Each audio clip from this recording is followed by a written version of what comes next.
Ton ingrédient de succès, c'est ton mindset. C'est pas ton parcours, c'est pas ton niveau de productivité, c'est pas ton idée de business. Et en fait, on a créé cette boîte comme ça dans un jacuzzi. Comment est-ce qu'on gère les échecs ? Très bien en fait. C'est grâce à ça qu'on a des réussites après. Une de mes clés, un des trucs que j'ai appris les plus importants dans l'entrepreneuriat, c'est...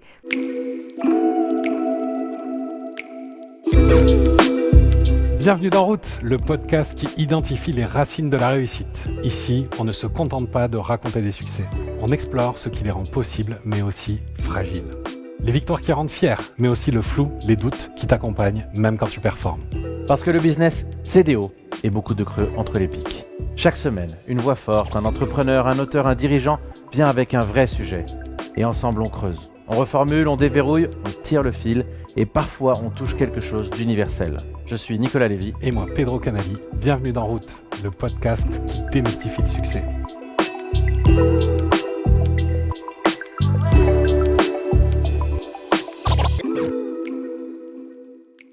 Caroline Mignot, tu es de très loin l'experte numéro 1 du marketing en France. Tu es une entrepreneuse hyper active, tu es conférencière, auteure d'un best-seller, créatrice de contenu hyper prolifique, top voice sur LinkedIn, 170 000 abonnés. Tu es aussi podcasteuse avec plus de 2 millions d'écoutes. Tu es très active sur Instagram, plus de 150 millions d'abonnés, 150 000 abonnés. 150 millions, ça aurait été beau. Gros jump. Tu as cofondé l'agence personnelle qui accompagne les entrepreneurs dans la création de leur marque personnelle. Tu as aussi fondé The Square, une communauté privée pour celles et ceux qui veulent améliorer leur marque personnelle et leur positionnement. Tu fais des lives le jeudi, des consultings privés le vendredi. Tu trouves même le temps pour venir te prêter au jeu de l'interview dans les médias. Alors aujourd'hui, on ne va pas te demander des conseils de marketing, tu en donnes déjà plein un peu partout sur Internet. On va plutôt s'intéresser, si tu es d'accord, à la Caro qu'on voit plus rarement face caméra. La femme derrière la créatrice de contenu, celle qui doute, qui a des peurs peut-être parfois, celle qui a trouvé soit le secret de la productivité, soit le cheat code de l'univers, de l'espace et du temps pour avoir des journées de 40 heures. On va essayer de comprendre les racines de ton parcours, à quel moment précis tu es passé de l'ombre à la lumière et comment c'était le chemin entre les deux. Caroline Mignot, bienvenue dans Route. Merci Pedro. Très content de t'accueillir. Comme tu le sais, tu as droit à un joker si jamais une question tu refuses d'y répondre. C'est ton droit, mais tu n'en as qu'un. Oh waouh. Fais attention comment tu l'utilises. Alors je voudrais commencer par une question qu'on pose à chaque fois. Quand tu regardes ton parcours, tout ce que tu as fait jusque-là, de quoi tu es le plus fier ? Je pense que je suis une personne humaine assez sympa à fréquenter. Donc c'est ton caractère, ta plus grande fierté. Ouais, je pense que les succès me changent pas. Et ce qui compte vraiment pour moi, c'est les autres. Et j'ai pas l'impression, par rapport à d'autres entrepreneurs, que le succès m'a changé. T'as gardé le même entourage, les mêmes amis ? Ouais, bien sûr. Et j'en ai des nouveaux. Et ça, je pense que c'est important aussi. Et donc globalement, est-ce que c'est ton moteur ? C'est ça qui te permet d'avancer, de te dire que t'es une personne sociable et heureuse avec une vie sociale riche ? Une vie sociale riche, c'est sûr. Je dirais même familiale aussi. Mon moteur, c'est de me dire que on fait tout ça au final pour être utile et on fait tout ce qu'on fait d'utile pour être aimé et je ne conçois pas une vie sans amour, ça c'est clair. Donc le regard des autres et l'amour des autres est un moteur aussi. Le regard, avec ce qu'on fait comme métier, il faut très vite s'en détacher, sinon ça fonctionne pas. Et j'ai même l'impression que le regard des autres et l'amour des autres, c'est deux notions qui sont un petit peu opposées. Parce que je pense que tant que t'as pas accepté de te libérer du jugement et justement de toutes les critiques que tu peux recevoir, tu peux pas vraiment être aimé. Ou alors tu es un people pleaser, c'est-à-dire quelqu'un qui, pour plaire aux autres, s'est façonné un personnage, mais qui n'est pas vraiment lui-même et qui du coup a pas un amour qui est complètement sincère, tu vois. C'est intéressant, tu différencies l'amour des autres de plaire aux autres. Ça n'a rien à voir. Oui, je le différencie vraiment. Plaisir, mais tu veux être aimé. Ouais, je veux être aimé et surtout, je veux être aimé pour ce que je suis. Parce que être aimé, c'est facile et on connaît toutes les ruses marketing et vente qui font que tu peux envoyer à quelqu'un exactement ce qu'il a envie de voir. Mais au final, à la fin de ta journée, t'es tout vide quand tu fais ça. Tu vois ? Versus quand tu apprends vraiment ce qui est à l'intérieur de toi, ce qui est intéressant, à explorer, c'est qui je suis vraiment, pas quelle personnalité je me suis créée pour les autres. Et c'est là où on arrive, tu vois, dans le personal branding, c'est ce que j'adore aujourd'hui, c'est le personal branding, c'est pas un personnage en fait, c'est comprendre en fait ce que tu as de plus beau et de plus sincère à apporter au monde, et ça parlera forcément à quelqu'un. Et mieux vaut une personne à qui ça parle vraiment que 110 à qui ça parle à moitié. D'accord. Tu dis que c'est intéressant, le regard des autres, c'est difficile d'être réellement aimé si on y attache trop d'importance, c'est ça que tu disais J'en tout à suis l'heure? persuadée. Parce que quoi, les haters? Parce que c'est quoi le... Parce que si tu te détaches pas de ce qu'on va penser de toi, tu ne t'autoriseras jamais à être toi-même. Mhm. C'est tout. Si tu te poses la question, en fait, regarde, je te donne un exemple tout bête. Toi qui es sportif, tu vas à la salle de sport. Si tu vas à la salle de sport et que tu te poses la question, comme si tu étais le troisième personnage, tu sais, le third eye, si tu étais le troisième personnage, si tu te poses la question, tiens, de quoi j'ai l'air ridicule quand je fais ce mouvement, là en fait, du coup, je vais me poser plus comme ça, tu regardes un peu comment est-ce que les autres, eux, font, tout ça. En fait, c'est comme ça que tu vas être le moins performant. Et c'est comme ça que tu vas pas faire les mouvements par rapport à ton corps, c'est comme ça que tu vas pas t'écouter toi, que tu vas pas être calé et aligné sur tes perfs. Donc cette image toute bête pour te dire que pour moi, effectivement, si t'es trop dans quelle image je renvoie et si t'es trop dans le plaire aux autres, tu t'es pas vraiment aligné avec qui tu es, tout simplement. Comment tu l'as découvert ça? C'était quoi le passage où tu t'es dit, allez, je m'autorise à pas être parfaite dans mon image publique et je me lance? Il y a eu un déclic? Oui, déjà avant, j'avais pas d'image publique. Si on m'avait dit il y a 5 ans que je serais sur Instagram, enfin, je veux dire, j'avais un blog à l'époque qui s'appelait From Paris to New York, mais j'ai jamais montré ma tête. Tu vois, moi j'adorais la photo, j'adorais écrire des textes, mais je me suis jamais dit, je suis fille de photographe. Toujours eu un rapport désastreux à mon image. Il y a très très peu de photos de moi avant que je devienne entrepreneur parce que jamais de ma vie j'aurais pensé faire un shooting photo ou un truc comme ça, des trucs qui font partie de mon quotidien aujourd'hui et que je prends même plaisir à faire. Mais je me serais jamais autorisée, je me serais dit mais tu te prends pour qui? J'aurais eu j'aurais vu le jugement des autres, tu vois. Et je pense que c'est en devenant entrepreneur que je me suis dit en fait j'ai pas le choix et surtout pourquoi est-ce que tu poses les jugements des autres sur ce dont tu as besoin, en fait? Et c'est là où ça a commencé à marcher pour moi, c'est quand je me suis dit, mon objectif business, c'est ça. Pour aller là, j'ai besoin de faire ça. Bah oui, j'ai pas envie de parler devant 30 personnes. Non, j'ai pas envie de mettre une photo sur Instagram. Non, j'ai pas envie de... Mais en fait, on s'en fiche de ce dont j'ai envie. Là, j'en ai besoin. Et si je veux aller à l'étape 10, je vais devoir monter les marches. C'était une nécessité pas agréable, mais une nécessité quand même. Exactement. Au début, tout a été désastreux et tout a été diablement difficile. Mes premiers pitchs, si on m'avait dit il y a 5 ans que j'allais être conférencière, j'y aurais pas cru. Mon premier associé, Anthony, te dira, mais quelle catastrophe. J'ai fait un pitch devant un incubateur, le SCP, et personne n'a compris ce que je voulais dire. Je pense qu'ils m'ont vraiment pas apprécié non plus en tant que personne parce qu'en fait j'étais tellement stressée. À la fin, la fille m'a dit est-ce que vous voulez visiter les locaux? Et j'ai dit non, j'ai pas le temps. Enfin, tu sais quand t'es dans le stress, quand t'es dans la peur, t'es même une personne détestable. C'est pas seulement tu échoues, t'es en plus. Tu vois, t'as des mauvaises réactions. Ouais, tu donnes pas justement la bonne image. À partir du moment où t'es dans tes capacités et tu te dis ok, je me fais confiance, là en fait tout le reste arrive, c'est un effet boule de neige. Et la confiance est un bon prédicateur de succès. Bien sûr, mais ça vient parce que t'as commencé dans des moments à pas te faire confiance et en te disant là je me pousse, j'ai pas le choix parce qu'en fait la confiance en soi, tu n'es pas avec, il y a personne qui naît devant une caméra en disant moi je préfère être regardé que pas être regardé. Tu vois. Mais il y a ce moment où tu te dis en fait c'est plus important pour moi de faire ce sacrifice et de me dire ouais, je vais me planter en public, je vais mettre une photo de moi alors que je me trouve moche et tu vas se détacher du regard. T'imagines pas les photos que j'ai diffusées de moi en permanence à des séances dédicaces, à des machins, je suis pas du tout à mon avantage. T'es obligé de te détacher de ça, sinon tu meurs dans ce métier si tu fais gaffe. J'essaie de penser souvent au premier revers de Nadal qui devait être catastrophique pour essayer de me donner du courage. Bien sûr. Comment t'as fait toi pour te donner du courage justement et passer de c'est au-dessus de mes forces à c'est mon objectif, je suis obligé de le faire. T'as eu des techniques? Est-ce que tu pourrais nous apprendre sur comment se détacher du regard des autres? Une technique très efficace, et je pense qu'elle est partagée par beaucoup d'entrepreneurs, c'est de ne pas avoir le choix. Voilà. Moi, j'étais stratégie dos au mur, en fait. J'ai pas eu le choix. C'est-à-dire que j'étais en échec dans le monde du travail. J'étais pas à ma place, j'étais pas bien. J'ai pris un CDI et en fait, je voyais que quoi que je fasse, c'était jamais assez. C'était aux États-Unis? Non, c'était en France quand je suis rentrée. Ah, ça. Donc, j'ai perdu mon job. Avant ça, je me suis jamais posé la question. J'étais sur les rails. Maintenant, je suis contente d'en être sortie, mais en fait, j'aurais pu toute ma vie être sur ces rails. J'étais très heureuse. Je savais même pas qu'on pouvait être entrepreneur. Donc, j'ai fait tout mon début de carrière aux États-Unis. Après, j'ai perdu mon job du jour au lendemain. Je me suis retrouvée en France alors que je pensais être en vacances. En fait, je me suis retrouvée dans ma vraie vie en France. On m'a dit, bah, c'est ta vie maintenant. Voilà, t'es rentrée. Ça fait 8 ans. Bah, coucou. Je me retrouve chez mes parents. J'ai 30 ans. Et là, en fait, je suis en échec.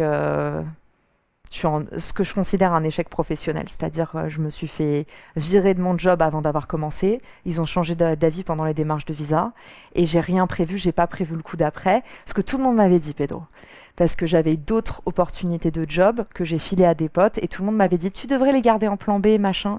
Et j'étais là, moi j'ai toujours vécu ma vie sans plan B. Et à ce moment-là, bah, c'est le moment, tu sais, les gens qui vivent sans plan B, ils disent toujours il n'y a pas besoin d'un plan B jusqu'au jour où.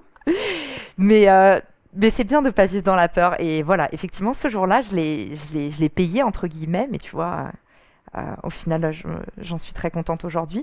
Mais je me suis retrouvée sans rien sur le carreau à Paris, à recommencer ma vie de zéro. Et là, en fait, je prends un CDI. Et dans ce CDI, je choisis avant tout le job pour ma manager, pour qui j'ai un coup de cœur. On m'avait dit, il ne faut jamais faire ça. On avait raison. Encore un accident de parcours. Je prends ce job pour cette manager. 2 semaines après, elle claque sa dème. Mais elle me dit un truc très touchant. Elle me dit, je voulais te mettre à l'abri. Et en fait, j'ai été sincère pendant l'entretien. Je lui ai dit, je vis une période pas facile. J'ai perdu toute ma vie du jour au lendemain. Et j'ai envie de travailler en France. Je suis pas sûre d'avoir les codes. Mais en fait, vous pouvez être sûr que je vais me donner à 2000% pour le job. Et elle a dit, OK, elle a l'air sympa, cette fille, je la prends. Et là, pendant 1 an, j'ai été en CDI, mais je sentais, du coup, j'ai été récupérée par un manager qui voulait pas que ce soit moi, parce que je pense que je fais peur à n'importe quelle entreprise trop créative, trop allumée, tu vois. Je bossais, moi, je pense que j'étais la seule employée qui bossait jusqu'à pas d'heure, mais qui était quand même pas aimée par son manager, parce que je voulais tout changer, je voulais tout refaire, et je comprends que ce soit hyper agaçant dans le cadre d'une entreprise. Tu étais déjà entrepreneur, mais tu le savais pas. En fait, je le savais parce que dans tous les jobs, déjà, j'ai jamais eu de problème pour trouver des jobs. Donc, je trouvais toujours chaussures à mon pied. Pourtant, c'était à New York, tu vois. Mais en fait, j'ai enchaîné à chaque fois que je perdais mon visa. Enfin, qu'il fallait que je change d'entreprise. Parce que là-bas, c'est des systèmes de CDD, en fait. Donc, l'entreprise te paye un visa, tu restes 2 ans. Après, tu réapplies à la loterie. Et c'est pas dit que, tu vois. Donc, ma première boîte, je suis restée 3 ans. Après, j'ai pas été prise à la loterie. Donc, j'ai pas pu rester dans cette boîte. Et à chaque fois, en fait, j'ai pu rapidement me faire embauchée, mais j'ai toujours été sur des créations de postes. Et à chaque fois... Tu rentrais dans aucune case. Si, je rentrais quand même très fort dans la case marketing. Okay. Et je rentrais dans la case de, en fait, je vais me défoncer pour qu'on ait des résultats coûte que coûte. D'accord. Et je pars pas du bureau tant qu'on n'a pas des résultats. Les Américains, ça leur plaît. Les Américains, ça leur plaît. Mais en France, c'était un petit peu plus... Il vaut mieux être un bon soldat que... Honnêtement, le problème, c'est que j'ai fait qu'une expérience en France. Mais j'ai effectivement eu l'impression que dans la mentalité, je vais me faire envoyer des pigeons morts en commentaire, mais j'ai un peu l'impression que dans la mentalité, en tout cas, ça énervait mon boss que je travaille beaucoup. Ce qui pour moi était lunaire. Bah oui. Mais ce qui, je pense, lui, en tant que manager, ça devait le mettre en échec. Il devait se dire, elle reste après moi. Ou peut-être il devait avoir l'impression que je voulais absolument lui plaire, alors que je voulais pas lui plaire. C'est juste, il y avait plein de trucs à faire et j'adorais mon métier. Et je pense que j'ai eu un peu le syndrome Fayotte, que ça pas... Enfin, j'avais une bonne relation avec l'équipe, mais je sentais que je ramenais des résultats et c'était jamais... j'avais l'impression que ce serait mieux que j'ai moins de résultats, mais que je sois plus dans les clous, que j'aille au pot d'équipe à 18h, que je sois plus copine avec machin, avec un tel, au lieu de faire mon taf, tu vois. J'ai l'impression que c'était un peu comme ça. Mais je les remercie pour l'expérience parce que, franchement, ça m'a beaucoup appris. Et j'ai toujours plaisir à les croiser, mais je me suis vraiment sentie, grâce à eux, pas à ma place. et même s'ils étaient gentils, je me suis toujours dit, c'est pas pour moi. C'est pas pour moi ce genre de taf, c'est pas pour moi de faire les choses à moitié, c'est pas pour moi d'arriver dans une boîte en me disant que tout doit pas changer foncièrement si on veut aller chercher une croissance qui est foncièrement différente. Et c'est comme ça que je me suis lancée. Je sais qu'on a beaucoup d'auditeurs qui nous disent qu'ils se sentent aussi pas à leur place, comme beaucoup d'invités ici. Qu'est-ce que tu conseillerais aux gens qui ont des parcours avec plein de jobs différents courts et qui se cherchent et qui se trouvent pas à leur place? Alors, c'est intéressant, plein de jobs différents courts. C'est vrai que ça dépend, c'est quoi que tu appelles court déjà?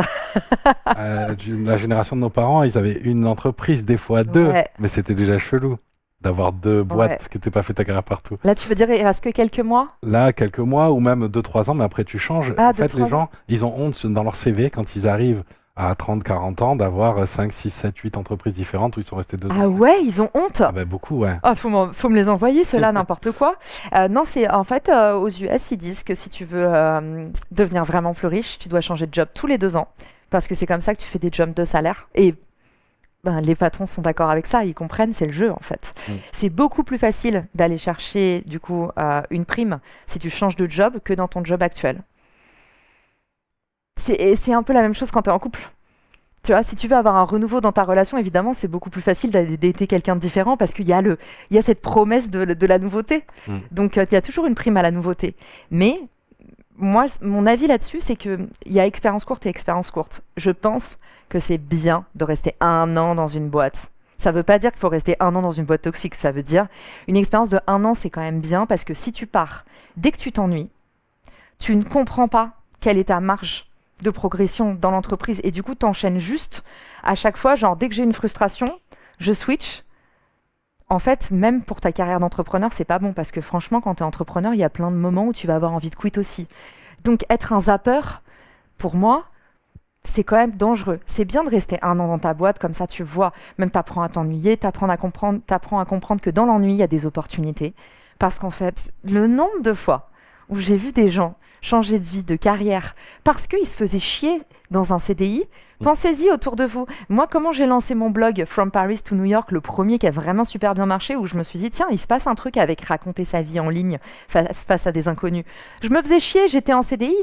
Donc en fait, merci d'être resté pendant 3 ans et demi dans mon... Enfin, il n'y a pas vraiment de CDI aux US, mais je suis restée 3 ans et demi dans une boîte où honnêtement, j'étais à capacité à partir de 6 mois, 7 mois, 8 mois.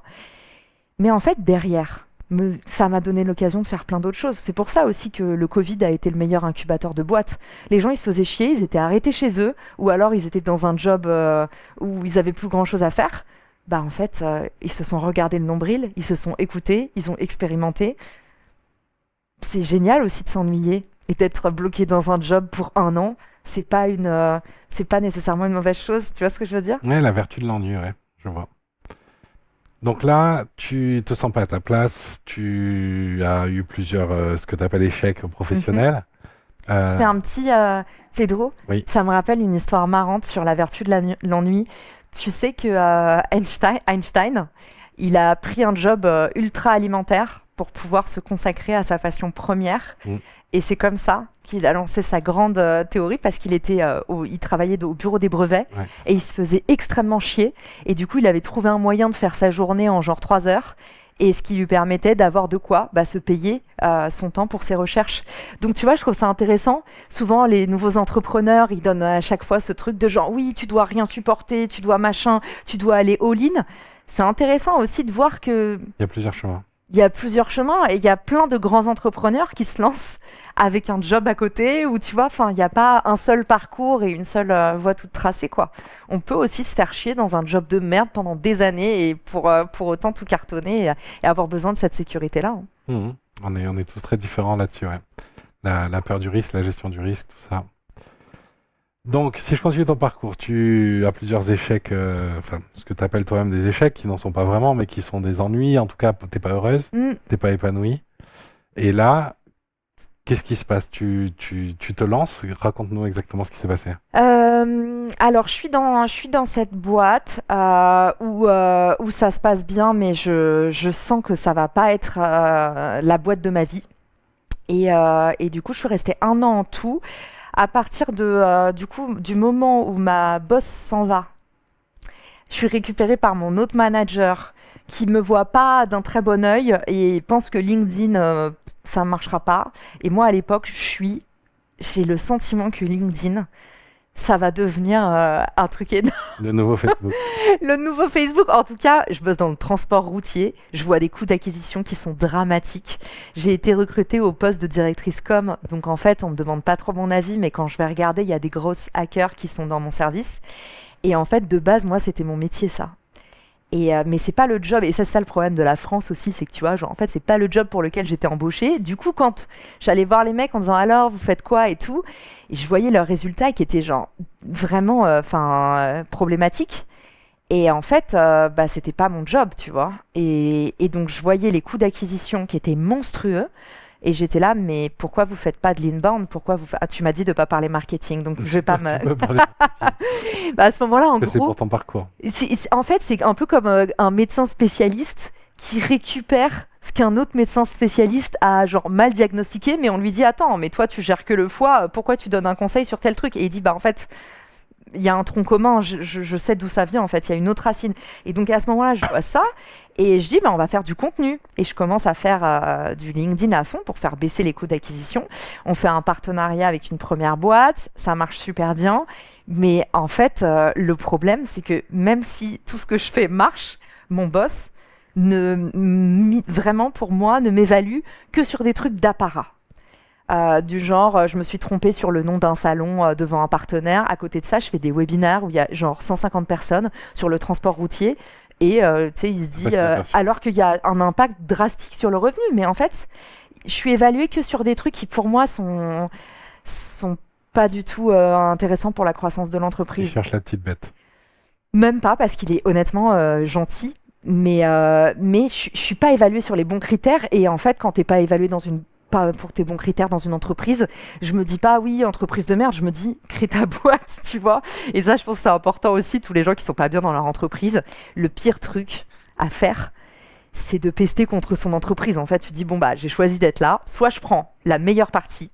Et moi, la meilleure partie, c'était mes collègues étaient trop sympas, une de mes juniors était ultra bonne. Donc en fait, j'avais une junior qui m'apprenait des choses, qui était tout le temps là, qui était vraiment genre ultra fiable et tout, et on sait la valeur que ça a quand t'as quelqu'un en dessous de toi sur qui tu sais que en fait tout le temps elle te déçoit pas, elle est là pour t'épauler machin. Et en fait je voyais toutes les bonnes parties du boulot et voilà, les mauvaises parties c'était que j'étais selon moi pas évaluée sur les bons critères. Et au bout d'un moment je me suis dit si tu te sens pas évaluée sur les bons critères, donne du crédit à des gens qui ont besoin de tes vraies compétences. Et j'ai commencé à faire du consulting sur le côté.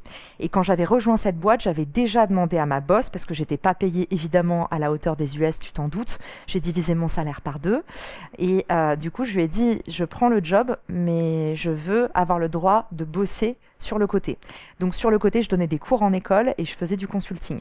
Et grâce à ça, justement, tu vois, et grâce au fait que ce CDI ne voulait pas de toute mon énergie, et j'ai commencé à faire des choses sur le côté. Et là, en fait, je me suis dit, c'est comme ça que j'ai eu la confiance de me lancer. Et je le conseille à tous les entrepreneurs. Garde ta sécurité d'emploi, commence à tester sur le côté. Si tu vois qu'il y a quelqu'un à qui tu es plus utile dehors, sors. Et à contrario, si tu vois dans mon expérience, je m'étais rendu compte que ça m'épanouissait 2 fois moins, qu'en fait, en mettant mes efforts à 100% dans un CDI, j'aurais eu une progression à la hauteur de mes attentes, la possibilité de me mettre sur un seul projet, d'être épanouie, reconnue. T'aurais jamais monté ta boîte? Jamais. Non. Et ça aurait peut-être été bien aussi, parce que monter une boîte, tu vois, il y a donc, même... Merci aux entreprises dysfonctionnelles. Je sais pas si c'était une entreprise dysfonctionnelle, je pense que c'est peut-être moi qui étais dysfonctionnelle aussi, et que les entrepreneurs, il faut se responsabiliser en fait. On est des mismatchs. Bien sûr. Enfin, je pense que j'étais pas du tout la meilleure à ce poste. Et en fait, j'ai été recrutée pour faire de la communication, sauf que marketing et communication, toi tu le sais, c'est entièrement différent. Le problème en France, c'est qu'ils ont mis ça dans le même truc, et que moi je me suis retrouvée à organiser des salons, à avoir aucun impact sur le revenu, à pas parler avec les commerciaux, à pas discuter avec le produit, et c'était ma vie de faire ça, et c'était ma compétence. Donc on m'a mis pour vérifier des kakémonos, commander des trucs pour des salons et faire des appels bullshit. C'était vraiment vraiment pas ma compétence. Alors que c'est pas un poste Paraître. bullshit. Quand tu mets la bonne personne là-dedans, je suis sûre qu'elle est capable de faire des étincelles. Et c'était pas toi. Bah, c'était pas moi. Et moi, ce que je voulais, c'était faire des webinaires LinkedIn pour faire baisser les coûts d'acquisition. Et c'est pas ce qu'on me demandait, putain. Et du coup, je comprends. Donc, moi, je me suis trouvée dysfonctionnelle à ce poste. Je me suis dit, en fait, je suis pas au bon endroit. C'est pas ce que j'ai envie de faire. C'est pas là où je peux être le plus utile. Et en commençant à tester, bah, au fur et à mesure, je me suis fait ma clientèle en consulting. Et un jour, je me suis dit pourquoi je faisais beaucoup d'intros pour des partenariats. J'avais un gros réseau et du coup, je mettais les boîtes en relation entre elles. Et au bout d'un moment, je me suis dit pourquoi je créerais pas un outil qui automatise ça. Je faisais des tableaux Excel avec machin, recherche ça, machin. Et je faisais tout ça gratuitement au début. Ça, c'était pas du consulting, c'était juste, je me connectais avec des directeurs marketing et j'écoutais leurs besoins, je le notais et dès que ça matchait, je faisais des intros, des trucs. Et au bout d'un moment, je me suis dit, il me faut un CTO, on va faire une marketplace. Et j'ai mis un message sur LinkedIn qui disait, je recrute. C'est à partir de ce moment-là où mon entreprise a commencé à vouloir que je parte. J'ai dit, je recrute un CTO pour mon side business. Et là, mon boss m'a appelé direct et m'a dit, mais attends, on avait dit que tu avais le droit de faire du consulting, mais tu vas pas monter une boîte. Et je lui ai dit, mais je suis déjà la personne qui bosse le plus de tout le département. En fait, si je fais ça pendant mes soirs et mes week-ends, tant que ma motivation est là, que mes résultats sont en hausse et que en plus mon volume horaire est plus important que les autres, ça devrait pas poser problème. Mais si ça a posé problème parce que mon LinkedIn a commencé à grimper, même si on n'y croyait pas, et qu'au fur et à mesure, en fait, la boîte s'est dit, bah en fait, on voudrait que Caroline, elle poste que sur notre entreprise. Et donc, tu vois, au final, c'est limite un accident de parcours et limite une peau de banane. Je me suis retrouvée, pas poussée dehors, mais je sentais que dès que je faisais un post sur mon entreprise, ça posait problème. Et là où ça a vraiment posé problème, et je le comprends, c'est que la personne qui m'a répondu pour devenir mon CTO était un prestataire de cette entreprise. Et du coup, en fait, là, ça a commencé un peu à faire rouler des yeux. Sauf que c'est complètement légal parce que tu ne peux pas créer une entreprise en débauchant quelqu'un de ta propre entreprise. Par contre, monter une boîte avec un prestataire de l'entreprise, il y a aucun problème. Mais là, je commençais à avoir des casseroles. Là, il a commencé à y avoir des casseroles et du coup, j'ai eu trop de chance. J'ai une relation assez bonne avec mon manager. Je lui ai demandé une rupture conventionnelle et je pense que ça permettait de recruter la bonne personne pour me remplacer. Et honnêtement, je ne l'ai jamais recruté, je ne l'ai jamais regretté. Et ce qui est très drôle, c'est que 2 ans plus tard, cette entreprise est rentrée dans mes clients. Qu'est-ce qu'il est devenu ce soft ? Même pas 2 ans plus tard. Je crois que non, parce que c'était sur Richmaker, donc c'est pas 2 ans plus tard. C'était genre 4 ou 5 mois plus tard. C'est fou. Merci d'être de plus en plus nombreux à nous soutenir chaque semaine. Pensez bien à vous abonner et en parler autour de vous. Et si vous aussi, vous avez une vie extraordinaire ou que vous connaissez quelqu'un dont il faut absolument qu'on parle, n'hésitez pas à nous envoyer ces détails. Le lien de notre email est en description. Bon épisode à tous. Qu'est-ce qu'elle est devenue cette boîte avec le CTO ? Vous avez... Rien. C'est sorti ? Elle n'est rien devenue. Écoute, j'ai fait ça du coup. Alors, ma rupture, c'était en novembre. On a commencé à monétiser en février. On était au début à entre 1500 et 2000 balles par mois. On était 2, donc autant te dire qu'aucun des 2 s'est rémunéré. Donc moi, je faisais des missions de conseil et j'injectais du coup dans Richmaker. C'est une boîte qui m'a rendue ultra heureuse. J'ai appris plein de trucs sur la tech.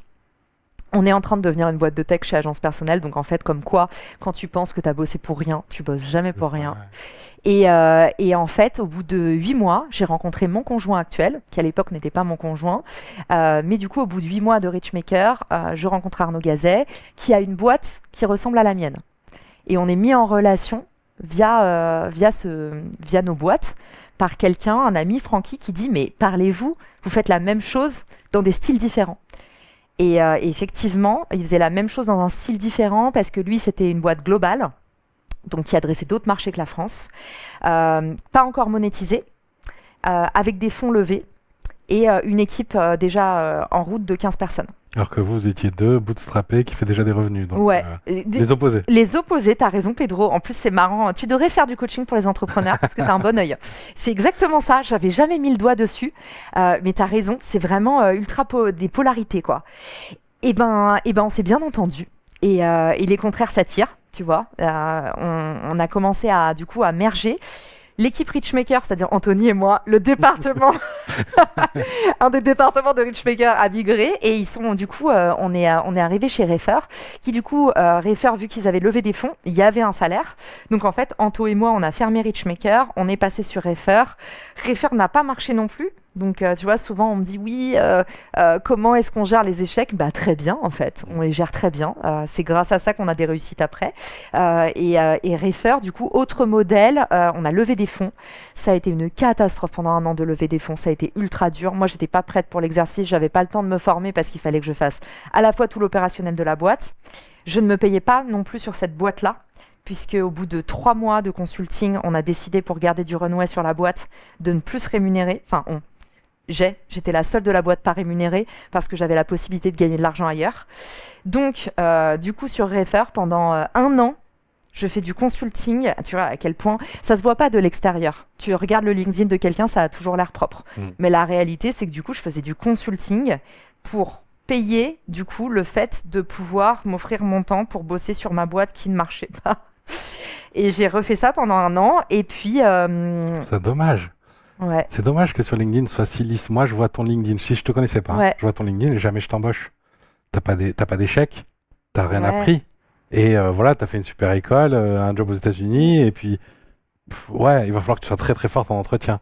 Si sur ton LinkedIn il y avait tout ça et tous ces échecs cumulatifs, là je dis ah ouais, alors là, t'as de l'expérience, t'as des erreurs que tu referas pas, et si tout ça c'était noté, ce serait vachement plus facile pour moi de t'embaucher. Ben, c'est pour ça que c'est important de faire des posts. C'est qu'en fait, quand tu regardes les expériences, on met tous pas trop sur nos CV. Tu vas pas dire ah mais là pendant 1 mois j'étais au Mexique, donc non en fait tu mets de avril machin après ou à la rigueur t'as un mini trou mais machin. En fait tes expériences elles sont linéaires. Par contre, quand tu fais du building public, là c'est intéressant parce que le fait de raconter ça justement, et c'est là où ça a marché pour moi, c'est à partir du moment où j'ai commencé à faire Richmaker, je commençais à raconter. Du coup, ce qui se passait, tout ça. Tu racontes pas tout, par contre. Tu vois, sur le moment entre Richmaker et Refer, même moi, je comprenais pas ce qui se passait. Et ça, c'est un truc que je dis tout le temps à ceux qui veulent faire des réseaux sociaux, mais qui sont en train de se construire. Faut pas non plus que tu racontes le chaos que tu es en train de vivre si tu veux attirer des clients. C'est a posteriori l'apprentissage que tu vas raconter. Ouais, De exactement. l'échec. C'est exactement ça. Parce qu'il y a beaucoup de freelances qui confondent build in public, construire en public. Et thérapie ouverte. Exactement. Et thérapie à ciel ouvert. C'est exactement ça. Et je pense qu'il faut faire attention. Et il faut même pour soi se laisser le temps. On vit pas dans une télé-réalité. Le gros défaut d'une télé-réalité, c'est que c'est aussi pas intéressant. Enfin, moi, j'ai jamais trouvé ça intéressant. Parce qu'en fait, t'es tellement dans l'instant qu'au final, tu vois pas ce qui est vraiment intéressant. Après, quand tu racontes une histoire, tu sais les temps forts, les pivots, tu sais comment architecturer le truc. Et même toi, tu as compris ce que tu as vécu. Sur le coup, tu n'as rien d'intelligent à dire sur ce que tu vis. Donc voilà, mon exemple, entre guillemets, c'est ça, c'est sur LinkedIn, il y a tes expériences, mais par contre, il y a ce que tu postes. Laisse-toi le temps de digérer et de vraiment comprendre ce qui t'est arrivé, comment tu peux l'utiliser. Et surtout, faire attention aussi, encore une fois, voilà. Pas de thérapie à ciel ouvert, tu l'as très bien dit, ça veut dire, moi j'ai jamais fait les pleurs sur les réseaux sociaux, les oh my god, regardez ce que je viens de recevoir, enfin, pas de sensationnalisme, je pense qu'on est dans le B2B et qu'il faut vraiment faire attention à ce que ça ne devienne pas la cour, vraiment la cour des miracles du divertissement. Il y en a qui arrivent à le faire, mais c'est des gens qui sont naturellement comme ça. Si on force le trait et si on veut que tous les entrepreneurs deviennent des entertainers, ça va devenir la cour du cringe. J'en suis persuadée. Ouais. Un peu de retenue. Donc là, deuxième échec d'affilée, ça n'a pas marché. Ouais. Qu'est-ce qui se passe après ça? Deuxième échec d'affilée, et en même temps, pour rassurer ceux qui nous écoutent, en fait, à ce moment-là, malgré tout, il y a toujours des trucs qui marchent dans ce qu'on fait. Oui. C'est-à-dire que tu as beau avoir planté ta boîte, potentiellement, tu as un gros client par-ci, un gros client par-là. Moi, je vivais à ce moment-là de conférences, de posts LinkedIn, des revenus de mon podcast. Donc en fait, le consulting, j'imagine? Plus du tout. ça, j'ai rapidement arrêté. D'ailleurs, encore aujourd'hui, je ne le fais plus. La partie consulting, je le fais quand les clients agences personnelles en ont vraiment besoin, et je le fais quand c'est des membres de ma communauté, mais c'est un vendredi par mois et j'ai que 3 créneaux, donc autant te dire que pour moi c'est vraiment pas un truc dont je parle, ça n'arrive plus. Le consulting, c'est la première chose que j'ai arrêtée parce que c'est la seule chose que tu peux vraiment pas scaler, à part faire une formation, mais du coup pour moi c'est plus du consulting, donc ou faire une communauté. Le modèle de ce que tu fais avec les bootcamps. Mais le consulting individuel, c'est ultra prenant. en énergie, c'est ultra prenant en temps.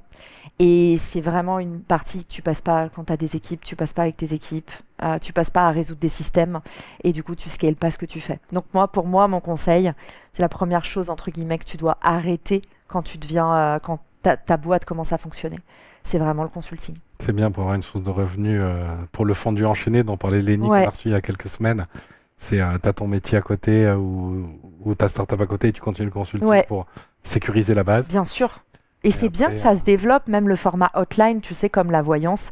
Maintenant, tu as les formats, tu payes pour 30 minutes ou 20 minutes. Et aux US, tu payes limite à la minute. Quand tu consultes des experts, des sites comme Intro, tout ça, font ça très bien. Ce qui est bien, c'est que c'est plug and play. Et ça évite la précarité immense des entrepreneurs. Parce qu'on n'en parle jamais, mais tu vois, tous les entrepreneurs qui ont des boîtes qui cartonnent et qui, justement, parce que leur boîte cartonne pour préserver la trésor, ne se payent pas ou se payent ultra peu, ça, on le voit pas. À côté de ça, quand tu donnes de l'audience à un CEO et que derrière, il sait qu'il peut gagner 5 000 € pour faire un post sur les réseaux sociaux, là, il se dit, OK, c'est la fin de ma précarité, en fait. Je vais pouvoir vraiment laisser le runway sur ma boîte et moi, me payer un salaire décent pour pouvoir vivre sans avoir l'impression que je dois me sacrifier 10 ans, quoi. Donc, je trouve que l'économie des créateurs, pour nous, c'est un game changer. On aurait tort de s'en passer juste pour l'image qu'on pourrait renvoyer à quelques personnes. Intéressant. Donc, vous fermez la boîte avec Arnaud. Il se passe quoi après ? Oh là là, là je te passe les détails. Qu'est-ce que je peux te raconter sur Refer ? Là, honnêtement, la grosse cata pour moi, c'est que le moment où on commence à avoir des problèmes sur Refer avec un cofondateur qui part, je vais pas dire avec la caisse, mais limite, mais qui nous met vraiment dans le rouge. En fait, moi, j'étais partie 3 mois pour faire mon livre. Je termine le livre. La boîte est Alors, attends, catastrophe. je t'arrête 2 secondes. Ouais. T'as une boîte qui va plus ou moins bien, avec des hauts, des bas, et tu pars 3 mois faire un livre. Raconte-moi, qu'est-ce qui s'est passé ? En gros, ce qu'on fait avec Refer, à ce moment-là, c'est qu'on cherche le business model. Et grosso modo, moi je suis CMO, donc en fait je m'occupe de tout le marketing de l'outil. On a testé plein d'itérations et il y a un moment où on dit en fait on va pivoter, on va faire du enterprise. On recrute un late founder. Et c'est là où je peux pas trop t'en dire parce qu'il y a des conflits d'associés et j'ai pas envie d'alimenter des guerres inutiles. Mais on recrute cette personne-là qui nous dit faut faire du enterprise et changer la stratégie, pivoter. Nous, on était partis sur un modèle community first. C'est-à-dire que j'ai créé une grosse communauté avec Refer dès le départ où on a dit aux gens, en fait, on va vous aider à faire du business entre vous et à monétiser votre réseau. Au final, ce late founder arrive, nous dit moi j'ai plein d'idées, on le trouve brillant et on se dit ok, ce qu'on va faire c'est que toi tu vas reprendre la main sur la commercialisation et moi pendant ce temps-là je fais pendant 3 mois un bouquin sur la personal brand, comment se développer grâce à son réseau. Donc pile poil, cœur de cible sur Refer. Refer, c'était vraiment comment est-ce que tu vas pouvoir monétiser ton carnet d'adresses. Donc c'était un nouveau tunnel d'acquisition que tu étais en train de créer. Oui, et puis dans tous les cas, n'oublions pas que Refer, moi j'avais à peine 20% des parts dans la boîte et j'étais CMO de base et mon job c'était de faire en sorte que on parle de l'outil, mais tant que l'outil n'avait pas un business model clair, le plus malin pour moi c'était de me dire ok, qu'est-ce que je peux mettre comme autre cartouche à mon arc au cas où ça marche pas. Pour moi, tant que tu n'as pas le product market fit, tu dois pas tout être all-in. Être all-in en termes d'énergie, j'étais all-in en termes d'énergie. Par contre, ne pas, tu vois, tous ceux qui me disent en fait j'hypothèque ma maison aux US, quand j'écoute les podcasts US de j'ai hypothéqué, en fait ça peut marcher mais biais du survivant. Et tous les autres, moi je déconseille former. On en podcast ceux qui ont perdu la maison. Ça me fait, en fait, ce genre de conseils me font peur. Ça veut pas dire qu'il faut pas le faire et je pense que chacun sa personnalité. Mais moi, en tout cas, c'est pas la mienne. Moi, je pense qu'il faut toujours te protéger. Particulièrement si tu as des enfants, tout ça, tu peux pas te permettre de dire je mets tout all-in. Donc moi, en fait, cette boîte, depuis 1 an, j'étais pas payée dessus. On n'avait pas trouvé le business model. Au bout d'un moment, la question, elle se pose pas. On a fait toute la levée de fonds. Il y a un nouveau mec qui arrive qui dit faut shifter la stratégie. J'étais là. Les gars, je vais faire mon livre. Évidemment, j'étais toujours joignable, mais ce que je veux dire, c'est que j'étais vraiment très focus sur mon livre. Je rentre et là, c'est la catastrophe. Mais la catastrophe, avec des trucs que je peux pas te raconter parce que justement, il y a des trucs juridiques en jeu. Mais grosso modo, le moment où mon livre sort et où je parle de Refer partout, on sait qu'on va devoir liquider la boîte. Aïe. Et là commence Mickey à Disneyland, la tournée des podcasts, où tout le monde me dit « Mais Caroline, parle-nous de Refer et de comment est-ce que tu vas révolutionner notre réseau, notre carnet d'adresses. » Et là, je suis là, merci d'avoir posé la question. En fait, là, encore une fois, c'est dos au mur. Et c'est là où c'est important aussi, c'est quand tu es entrepreneur, tu dois build in public, mais tu es obligé pour ta survie de garder une soupape de... Il y a plein de choses que tu dois pas dire et que tu dois préserver, même dans ton équipe, avec tes cofondateurs, des machins. En fait, tu es obligé, tu peux pas jouer la transparence totale. Si tu joues la transparence totale, pour toi, niveau santé mentale, c'est une catastrophe. Tu peux pas vivre ta vie en étant 100% exposé sans soupape de sécurité. 2, tu as des énormes risques juridiques qui peuvent te mettre vraiment par terre. Donc, en fait, à ce moment-là, je n'ai pas le droit de communiquer sur la fin de Refer. Je fais la tournée des podcasts et j'ai tellement pas le droit de communiquer sur la fin de Refer qu'en fait, moi, quand on me dit un truc, je le fais. Donc, je le dis même pas au podcasteur qui me reçoit. Donc, on me reçoit et on me dit, est-ce qu'il y a des choses dont j'ai pas le droit de parler ? Et je dis non.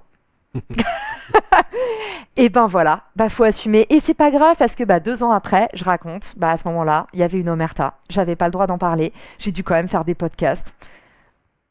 C'est comme ça. Ouais, quand on a un mauvais jour, on peut relativiser en fait. On peut se sortir de situations pires que ça. Ça, en fait, c'est important. Tu peux pas dire à un moment aux gens, oui, il faut faire de la marque personnelle si t'as pas vu la partie la plus noire de la marque personnelle, la partie qui peut te mettre en galère, qui peut faire que les gens ils sont déçus, la partie où tu dois mentir. Et en fait, juste la marque personnelle, c'est aussi personnel. Et une personne, parfois, elle est obligée de mentir. Et surtout, un chef d'entreprise. Si tu dis tout le temps toute la vérité, et d'ailleurs, il y a un seul bouquin que je trouve assez intéressant, mais qui dit le contraire de ça, c'est le fondateur de Netflix qui dit « One rule, no rules ». Tu l'as vu ce livre ou pas ? Non. En gros, dedans, il explique, il dit moi, dans ma boîte, à chaque fois qu'on m'a demandé de ne pas diffuser des informations à mes salariés, parce que ça pouvait mettre la boîte par terre, en pleine IPO, tout ça, je l'ai quand même fait. Je pense que c'est en partie romancé. Parce que pour moi, les risques que tu fais prendre à toute ton entreprise en exposant des choses qui ne doivent pas être exposées, c'est inconscient. Mais il y a des très belles histoires américaines qui peuvent se raconter sur la transparence totale. Moi, j'y crois pas. Du coup, je suis sincère là-dessus, j'y crois pas. Je pense qu'il faut toujours laisser une soupape de sécurité. Il y a des exemples français aussi, comme Favi. Je sais pas si tu as lu Reinventing Organization de Frédéric Laloux, qui existe en français et en anglais, les deux. C'est assez fabuleux. Le PDG avait réuni tous les employés pour dire qu'ils allaient fermer l'usine, qu'à cause de la crise, ça ne fonctionnait plus, et que donc lui, il allait continuer et pas se payer, et qui même me suivent, ceux qui veulent pas être payés 3 mois, ils continuent avec moi, et on va essayer de faire en sorte que ça ferme pas. Très belle histoire. Et il y a un documentaire aussi sur le sujet qui s'appelle Favi, le contrat de confiance. Ok. Vous pouvez le retrouver sur Internet. C'est pas Darty ? Non, là, ils ont copié le slogan, mais ça s'appelle Favi. Et c'est sur le management un peu atypique, surtout à l'époque. Très, très intéressant. Ok, donc là, tu te retrouves à faire toute la tournée podcast. Tu sais que tu vas liquider la boîte. Comment tu te retrouves après ? La suite, c'est quoi ? C'est agence personnelle tout de suite ? Qu'est-ce qui se passe après ça ? En fait... Comment tu où est-ce rebondis ? qu'on en est à ce moment-là ? C'est pas agence personnelle tout de suite. Je crois, mon livre, il sort en mai et agence personnelle, on l'a lancé en juillet. Mais à ce moment-là, j'ai commencé à faire des vidéos sur les réseaux avec Clément et ça cartonne. Et en fait, ce que j'ai fait au début... Clément qui est ton cofondateur. Clément, mon cofondateur, exactement. En fait, ce qui s'est passé, c'est que du coup, période ultra noire de ma vie, Refer ne marche pas. Je me tue au boulot. Parce que du coup, j'ai 5 jobs en an et c'est compliqué. Le livre, ça faisait 2 ans que je devais le sortir. Je trouvais jamais le temps de le faire, machin. Je vis dans un appart, on est 4 dans 60 mètres carrés avec les enfants de Arnaud. Vraiment dans un appart, une catastrophe monumentale. On n'a pas du tout de bien-être, on va pas se mentir. En termes de santé mentale, on coule. C'est quelle année ça ? C'est Covid ? C'est avant ? C'est après ? Non, c'est après le Covid. C'est après le Covid. Attends, c'est quoi ? C'est quelle année ? Mais c'était il y a... Tu vas rire, Pedro, mais c'était simple. Ça fait 4 ans que je suis avec Arnaud, donc c'était il y a 4 ans, tu vois. Ouais. C'était il y a pas très longtemps. Ok, 2022. 2022, ouais. Un truc comme ça.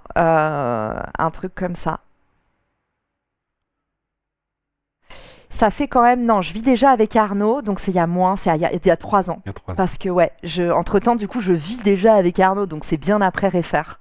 Mais du coup, il y a 3 ans, Clément m'envoie un message. Il sort de nulle part, mais il avait déjà fait des vidéos pour un de mes potes qui m'avait dit écoute, il y a vraiment quelque chose, fais-le. Il m'envoie un message et il me dit je voudrais venir te filmer et diffuser tous les extraits sur les réseaux sociaux et te faire 20 jours de contenu gratuit. Et de base, ça ressemblait à un scam, sauf qu'il a eu de la chance. À l'époque, personne ne faisait ça. Maintenant, tu as tous les monteurs, les pires.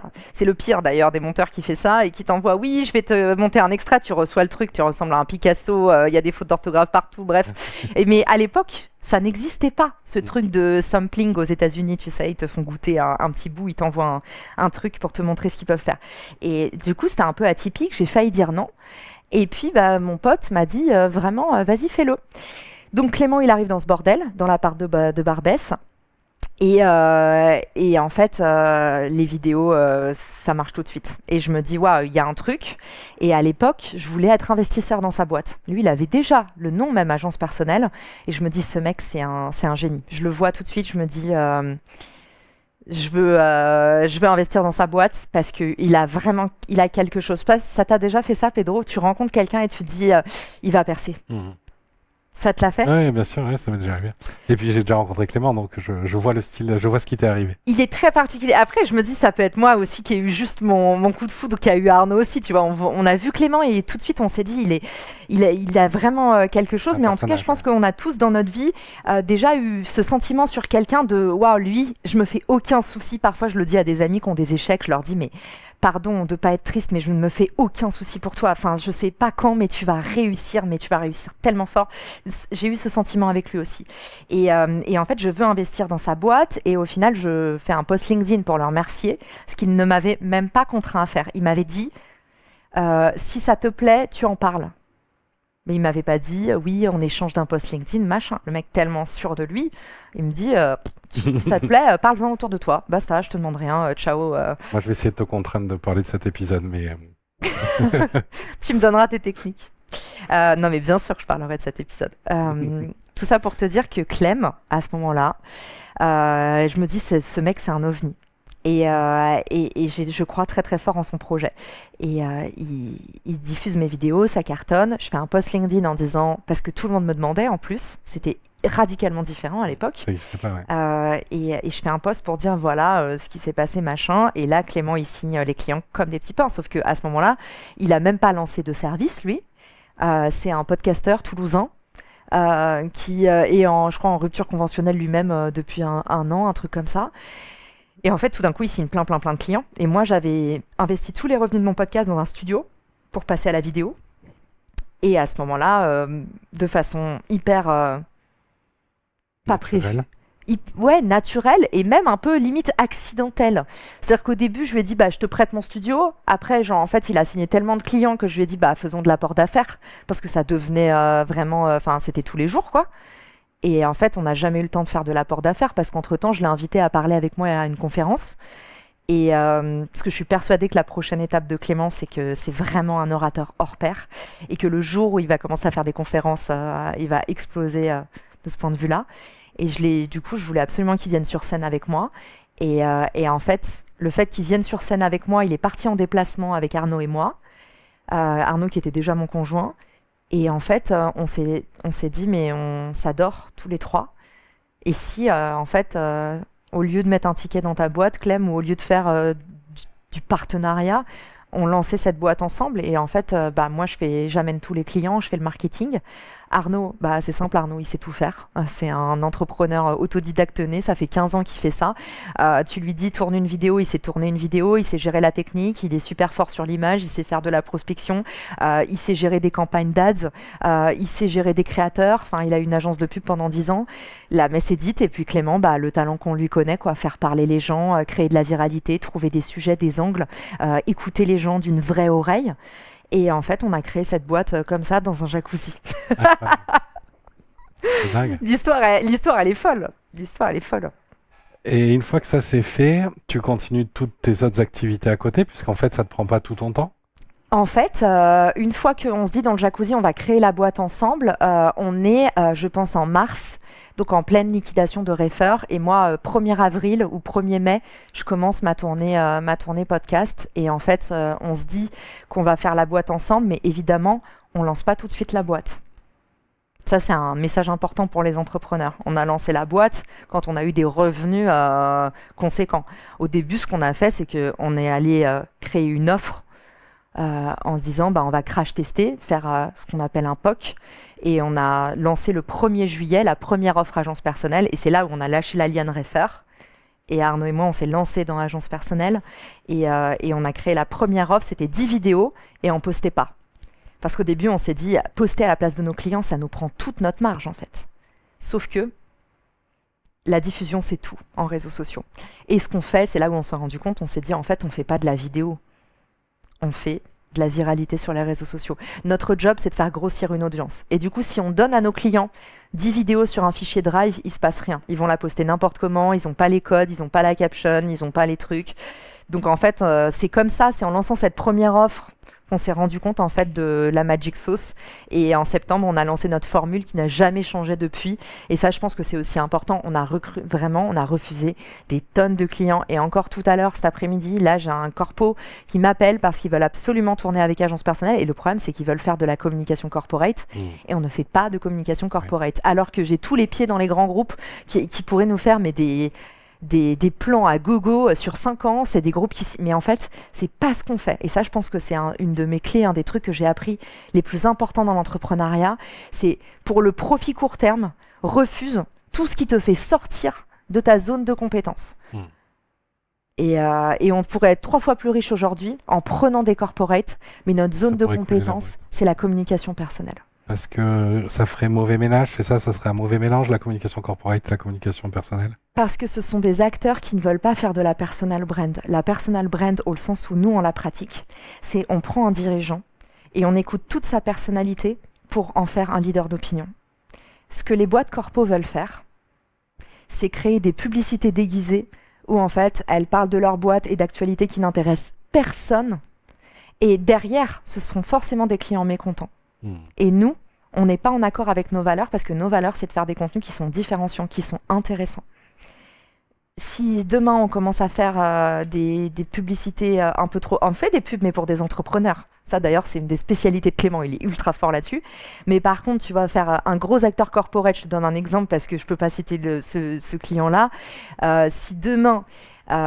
c'est pas du tout SNCF. Donc si demain SNCF vient nous voir en disant voilà, nous on voudrait vous mettre une quinzaine de collaborateurs pour promouvoir la carte liberté, non merci en fait. Nous c'est des key opinion leaders, c'est des gens à qui on donne de l'audience. Faut qu'il y ait une promesse. Faut que les gens ils se disent ah c'est lui mon préféré. Ah bien sûr j'adore la finance mais j'écoute que ce mec.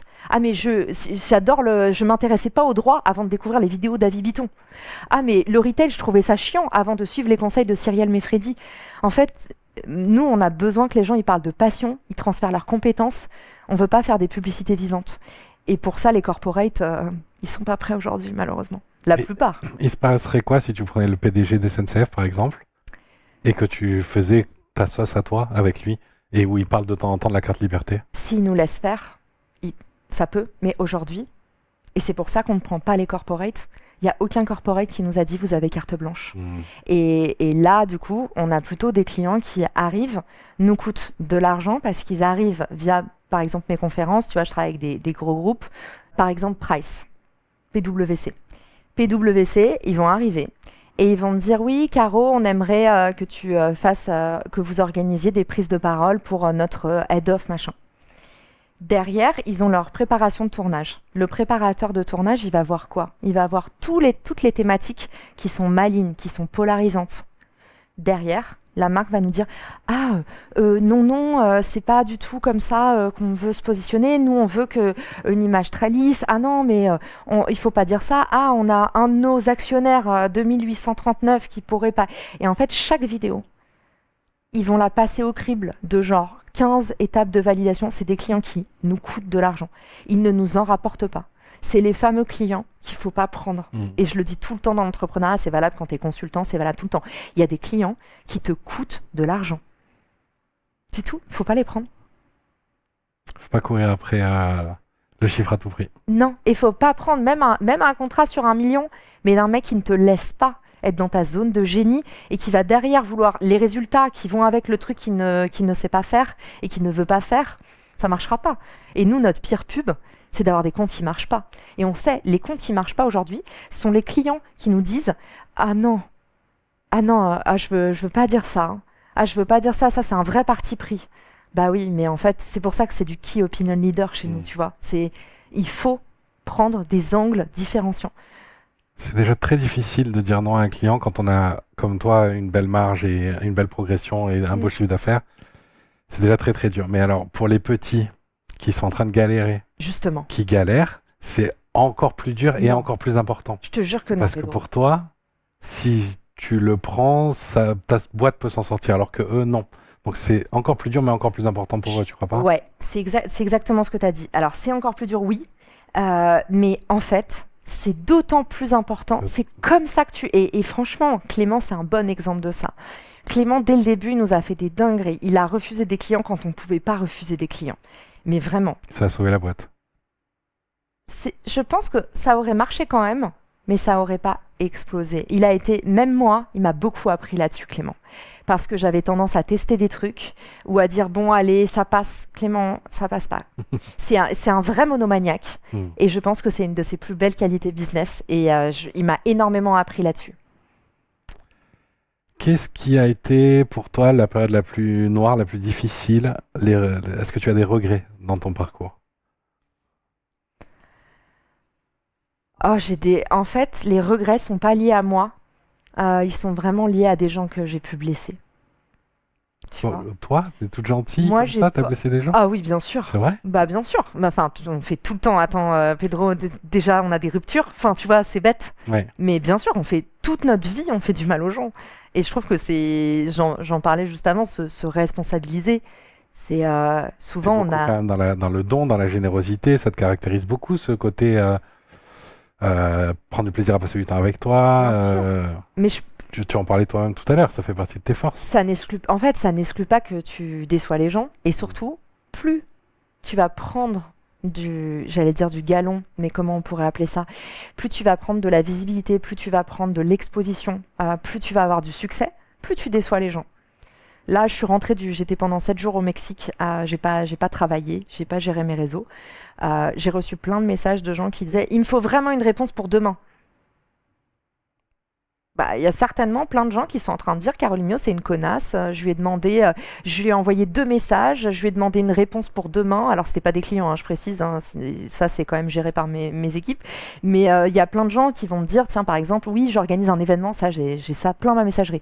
J'organise un événement, il me faudrait vraiment une réponse pour dans 2 jours. Est-ce que tu veux venir ou pas ? Est-ce que tu peux soit faire une intervention, soit parfois, c'est encore plus généreux, ils m'invitent gratuitement à venir à leur événement. Mais ils me demandent en contrepartie une réponse en 2 jours. Je peux pas la donner. Je suis en train de méditer au Mexique. En plus, j'ai même pas le loisir de leur dire oui, je suis en train de vivre un moment difficile. Non, ils me voient, je suis à la plage. Évidemment qu'ils ont le seum. Donc, il faut, je pense, les seuls regrets que j'ai, ça va être des gens qui sont déçus, de ne pas pouvoir faire assez. Il y a des moments dans ma vie où j'ai mal agi. Il y a des moments dans ma vie où j'ai mal répondu. Il y a des moments dans ma vie où ça c'est ma spécialité. J'ai mal lu un message. Et j'ai répondu dans l'agression. Et en fait, tu vois, il n'y a pas de justification. J'ai mal agi. Donc mes regrets, c'est plus ça. Je pense que c'est toujours des regrets qui sont liés à des comportements. Tu vois. Et c'est aussi, je pense, c'est pour ça qu'il y a autant de traction autour de bootcamp et d'offres comme la tienne. C'est que les gens, en fait, ils ont compris que la vérité... c'est dans le mindset. Ton ingrédient de succès, c'est ton mindset. C'est pas ton parcours, c'est pas ton niveau de productivité, c'est comment... C'est pas ton idée de business, c'est comment est-ce que tu es capable de rester toujours digne, même dans la défaite, même dans l'échec, même face à une agression, même face à... Là, tu vois, on a un client, ce matin, je me lève, un client, première fois que ça arrive, il nous met une mise en demeure.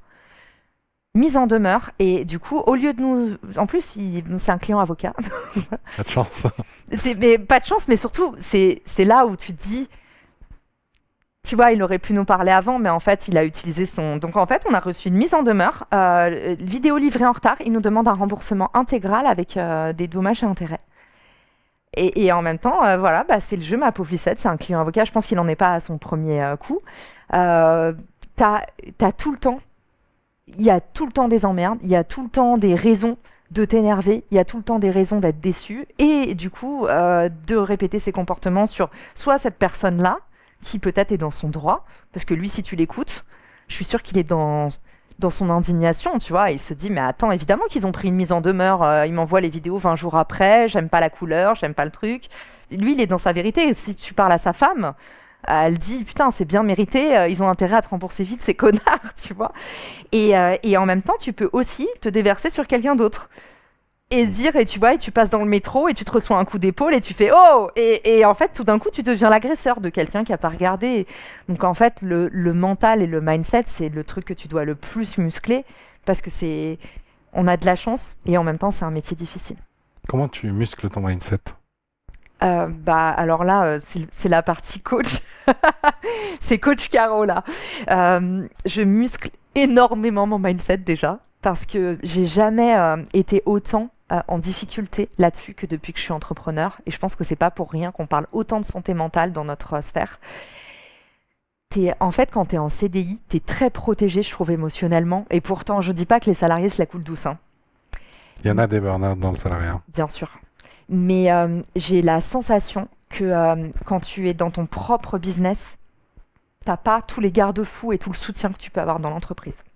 Aussi parce que de façon très logique, quand tu es en haut de la pyramide, it's lonely at the top. Tu es tout seul en haut. Et du coup, tu peux beaucoup moins montrer des signes de faiblesse. Tu peux beaucoup moins parler de ce que tu es en train de vivre. Tu vois, ce que je t'ai raconté tout à l'heure, en fait, moi, je ne l'ai pas bien vécu à ce moment-là.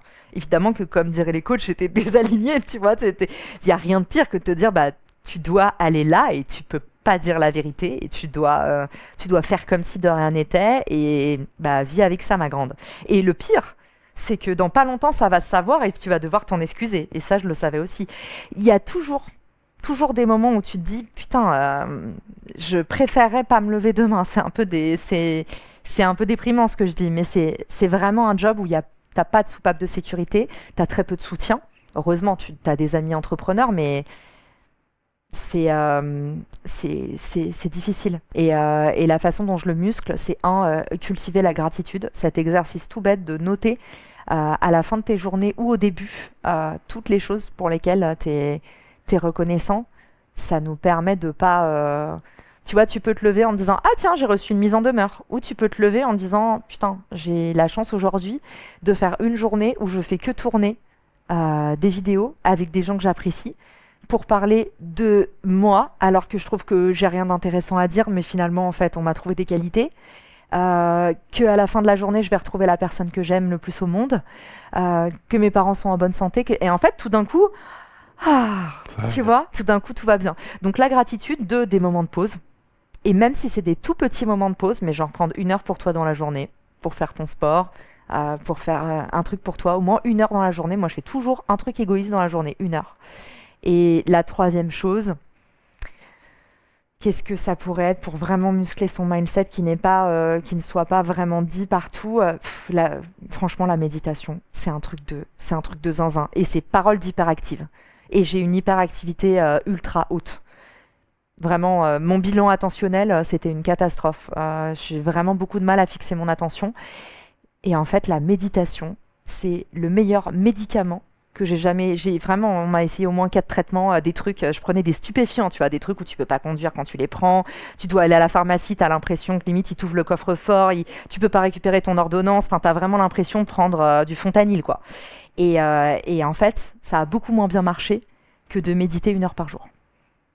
Voilà, et cohérence cardiaque, et des outils comme ça m'ont vraiment aidé à me canaliser. Je connais beaucoup d'hyperactifs qui ont du mal à méditer à cause de leur hyperactivité. Donc, comment tu as réussi à passer Bah, c'est pour ça que je voulais vraiment donner cet exemple-là. C'est que souvent, quand je dis la méditation, les gens ils me disent ah non, mais moi je suis hyper active et même sans être diagnostiquée parfois et sans que ce soit un vrai trouble, ils me disent en fait j'ai besoin de faire quelque chose, tout ça. Justement, médite. Et il y a une machine que moi j'adore qui s'appelle la Dream Machine. En fait, ça envoie des signaux lumineux à travers tes paupières. C'est comme tu sais les grosses lampes Philips Hue. T'as déjà vu qui changent de couleur? Bah, c'est un gros truc comme ça. Et en fait, tu te mets à 1 mètre de distance. Et pendant que tu médites, donc t'as ta musique ou selon ce que tu fais ou une guidance, tu fermes les yeux et ça projette des holographies à travers tes paupières. Et le gros avantage de ça, c'est que ça te permet beaucoup plus facilement de rentrer en transe.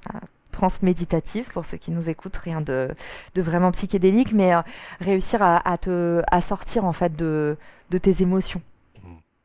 Et ça marche très très bien. J'ai l'impression que ton hyperactivité et tes troubles de l'attention, qui étaient, comme tous ceux qui le vivent, vraiment une malédiction, t'en as fait un super pouvoir. J'ai l'impression que tout ce que tu as réussi à faire, les échecs, les rebondissements, les réussites, les multi-activités que tu as, qui tournent toujours autour du marketing, certes, mais qui quand même sont très diverses, comment tu as fait à un moment donné pour transformer ce poids que tous ceux qui en souffrent portent sur leurs épaules en super pouvoir? Est-ce qu'il y a eu un... Franchement, j'en souffre encore pas mal, hein. T'as des exemples encore aujourd'hui? Oui, j'ai énormément de mal à pas couper la parole. C'est hyper dur pour moi parce qu'en fait, T'as compris la fin de la phrase? Alors, ça c'est encore pire. Ça c'est encore pire. C'est parler à des gens lents. Ça c'est vraiment... c'est très difficile pour moi et ça me rend très... j'allais dire intolérable, mais ça marche aussi, intolérante. Ça me rend très intolérante. Il y a des personnes avec qui, il y a pas longtemps, j'étais à un événement et je sais que c'était assez violent. Après, c'est des gens que je connais bien et qui me connaissent, mais j'ai demandé à pas travailler avec une personne parce que j'ai dit je n'arrive pas. C'est quelqu'un qui parle très lentement et qui dit des choses que je sais déjà. Et ça me prend toute mon énergie. Et vraiment, à chaque fois que je faisais un meeting avec cette personne, je me disais waouh, j'ai envie vraiment de me taper la tête dans tous les murs. Et donc, en fait, oui, c'est une souffrance. J'adore dire aux gens, tes fardeaux sont tes cadeaux. Évidemment qu'il y a des bonnes parties, mais je peux pas dire aujourd'hui, ce serait pas honnête de dire, j'ai réussi à transformer ça en cadeau. C'est quand même une énorme galère d'être comme ça. Pour tes proches, moi par exemple, mon conjoint, un de ses langages de l'amour, je sais pas si tu connais les langages de l'amour, je trouve ça assez génial. Ouais. Et ça m'a beaucoup éclairé justement sur comment être une meilleure personne avec les autres. Arnaud, son langage de l'amour, c'est les moments de qualité. Quand tu as les moments de qualité et que tu es avec une hyperactive, c'est extrêmement challengeant. Moi, j'ai beaucoup de mal quand Arnaud tient des propos qui sont longs, à fixer mon attention. J'ai beaucoup de mal à garder un moment précieux dans la continuité sans qu'il y ait une interaction. Et une interaction, moi, j'ai pas besoin de téléphone portable, en fait. C'est genre, ah tiens, depuis tout à l'heure, pendant qu'on parle, il y a, ah tiens, il y a ça sur la table, il y a une rainure, il y a une poussière là-bas, tiens, ce coca, je l'avais jamais vu. En fait, j'ai énormément, en permanence, de signaux. Et du coup, c'est pour ça que je vous dis, c'est pas juste... laisse ton portable de côté. C'est que moi, n'importe quoi qui bouge ou qui ne bouge pas, une odeur, un truc, ça me déconnecte. Et non, c'est compliqué. C'est pour ça que je disais... T'es fonctionnel, t'arrives à suivre une interview, t'arrives à répondre. On ne dirait pas que t'étais ailleurs en même temps que t'étais avec moi là. Moi, je le vois. Si je regarde la vidéo de moi, mais je pense que c'est parce que nous, on est toujours les pires juges. Mais si je regarde la vidéo de moi, je vais voir tous les moments où mon regard se balade, où en fait, je suis pas... Tu vois, tu sens, même là, maintenant, je te le dis, tu vois, je suis pas pleinement avec toi. Ça, ce moment où tu arrives à être face à la personne, après c'est aussi un peu intense et il y a des gens qui supportent pas, c'est les gens qui te regardent dans les yeux comme ça, mais pour moi, il y a vraiment un exercice à faire quand tu as des troubles de l'attention pour réussir à être avec la personne sans recevoir tous les signaux qui sont partout autour en permanence. Est-ce que c'est un cadeau? Oui, le vrai gros avantage de ça, c'est que par contre, tu fais très attention à tous les détails, ça te transforme en bon communicant parce que tu récoltes très facilement des indices sur toutes les personnes qui permettent de mieux comprendre qui elle est, comment communiquer avec elle. Tu es attentif aussi. Typiquement, moi, comme je regarde tout le temps beaucoup les détails en plus que la personne qui me parle. Si on se revoit dans 3 semaines, je vais être capable de dire ah mais tiens, tu vois, mes copines elles sont là, mais t'as remarqué que j'avais changé ma couleur de cheveux, que j'ai fait genre des mini mèches miel alors que même ma meuf a pas remarqué. Tu vois, Maud Grenier m'a dit ça il y a pas longtemps. Et je fais attention à plein de choses et c'est vrai que ça donne aussi des cerveaux très créatifs et qui vont vite. Mais c'est socialement, ça reste toujours toute ta vie Épuisant. un handicap. Ouais, et épuisant, surtout pour les autres. Moi, je le dis, c'est surtout pour les autres que c'est épuisant. On peut se sentir déconsidéré. Moi, souvent, les gens autour de moi, ils me disent « Ouh, je te parle ». Et parfois, je réponds de façon automatique aussi. C'est-à-dire que je suis en train de faire quelque chose, on me parle, je suis capable d'avoir une conversation avec une personne, mais en fait, je suis en train de... Ça s'appelle la double tâche. Et mon cerveau, en fait, est addict à la double tâche. Donc, il se déconnecte souvent pour faire des choses différentes. Et le malus de ça, c'est que même mes équipes me disent « Mais Caro, en fait, on te l'a déjà dit. Ah, mais si j'étais en train d'écrire un email pendant que tu me disais ça, t'as pu avoir une conversation avec moi et j'en ai aucun souvenir. » Je pourrais en parler pendant 1000 ans. Faut se battre contre ça tous les jours. Et la méditation, honnêtement, c'est le meilleur traitement. Ils disent d'ailleurs les grands pontes du domaine, ils disent la meilleure pharmacie, elle est à l'intérieur de toi. Ça, c'est un truc que je viens d'expérimenter récemment. Franchement, oui. J'aurais pas dû me tabasser avec tous ces traitements médicamenteux alors qu'il y avait ça juste devant moi. Tu sens les bienfaits. C'est plus puissant. Et ce que j'aime aussi, Pedro, c'est que ces traitements qu'on te fait prendre, quand tu les arrêtes, tu as des phases de décompression, tu as des moments de bad pendant ta journée, donc en fait, tu es hyper présent. Et à 17h, par exemple, boum, et tu es un peu déprimé à 17h, tu te demandes ce que tu fais là et tout. Et c'est là où tu te dis, ouais, c'est pas, mon corps ne l'assimile pas si bien que ça. Ce sont des drogues, hein. C'est pour ça, aux États-Unis, ça s'appelle pareil. Hein. Ton corps n'est pas censé les absorber, c'est tout. On va essayer de conclure en réfléchissant un peu à ton futur désiré. Dans 5 ans, c'est quoi la vie rêvée de Caro? Comment tu pourrais me décrire ton futur désiré? J'ai toujours eu la même vie rêvée. Je veux me sentir utile dans ce que je fais. Un de mes moteurs, c'est la reconnaissance. Je pense que c'est pas pour rien que je suis arrivée dans les réseaux sociaux.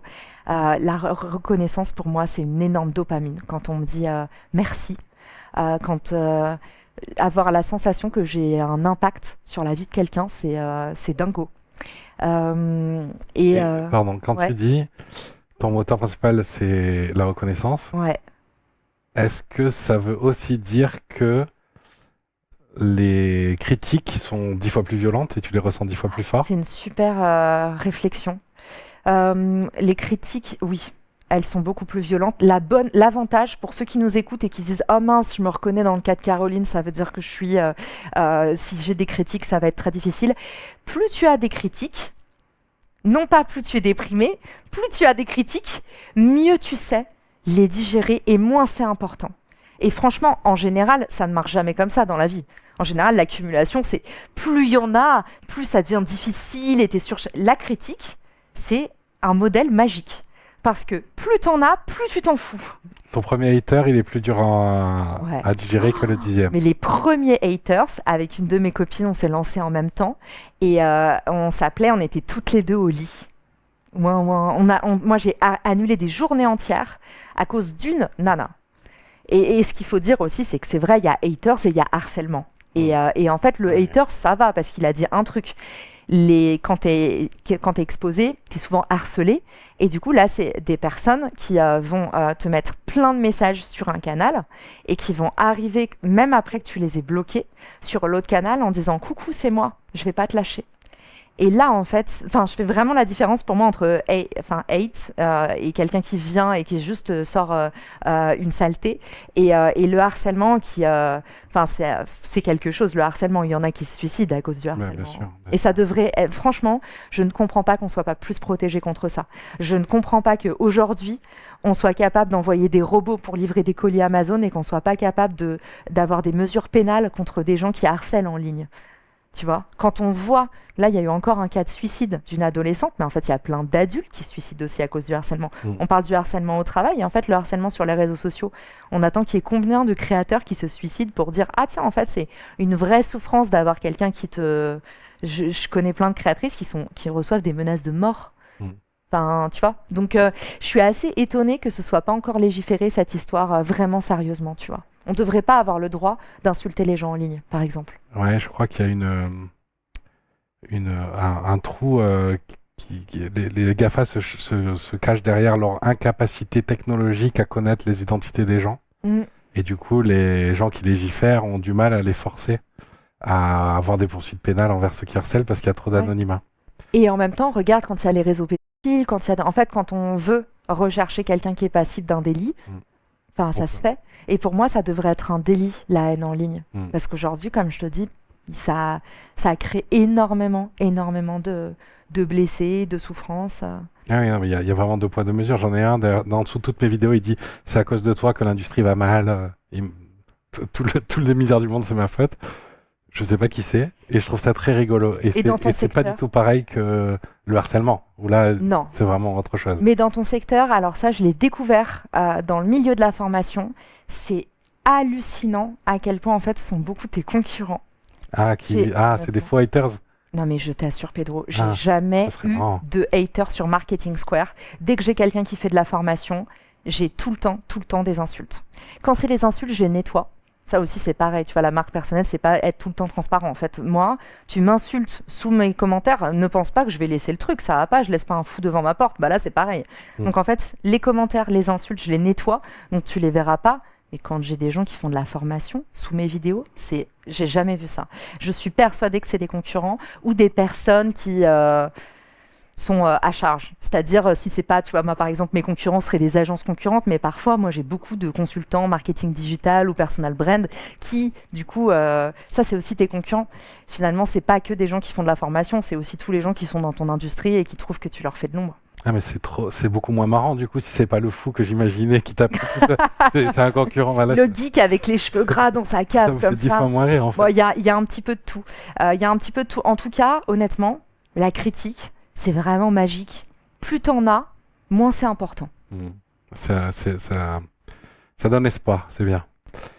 Donc reprenons sur ta vie rêvée dans 5 ans. Tu disais que toujours la même chose, apporter de la valeur, être aimé. Ouais. Et alors concrètement, ça veut dire quoi? À quoi ressemble l'agence personnelle? À quoi ressemblent tes activités? L'agence personnelle. Comment est découpée ta journée? Raconte-moi. Franchement, j'ai peu d'attentes. Je pense que c'est comme ça que j'arrive à être aussi heureuse. J'ai peu d'attentes, Pedro. Tu te projettes pas, c'est ça que tu veux dire, ou c'est autre chose? Ouais, alors peut-être je me projette pas, effectivement. Et surtout, j'ai pas trop... Franchement, j'ai pas trop d'attentes. Et souvent, une question ça fait toujours phaser un peu les gens, c'est si tu perdais tous tes comptes réseaux sociaux demain? Pardon, mais en fait, j'ai vécu avant, je vais vivre après. Les réseaux sociaux, c'est pas ma vie.